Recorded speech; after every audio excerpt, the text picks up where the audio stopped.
বেসরকারি প্রাথমিক বিদ্যালয়ে ক্রীড়া ও সাংস্কৃতিক অনুষ্ঠান অনুষ্ঠিত হয়েছে। বগুড়া থেকে জানাচ্ছিলেন আমাদের প্রতিনিধি তানসির আলী মন্টু।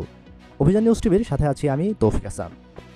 বগুড়ার নন্দীগ্রাম পণ্ডিতপুকুর আছলতা বেসরকারি প্রাথমিক বিদ্যালয়ে ক্রীড়া এবং সাংস্কৃতিক অনুষ্ঠানের আয়োজন করেছেন বেসরকারি স্কুলের শিক্ষক এবং শিক্ষার্থীরা।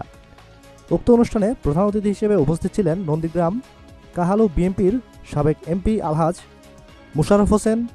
সভাপতিত্ব করেন শাহ মোহাম্মদ আল হেলাল, সভাপতি ৩ নং ভাট্রা ইউনিয়ন বিএনপি।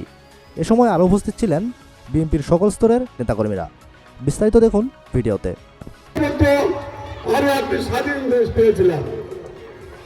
আপনারা দেখেছেন ৫ই আগস্টের পরে এই দেশে কোন সরকার ছিল না,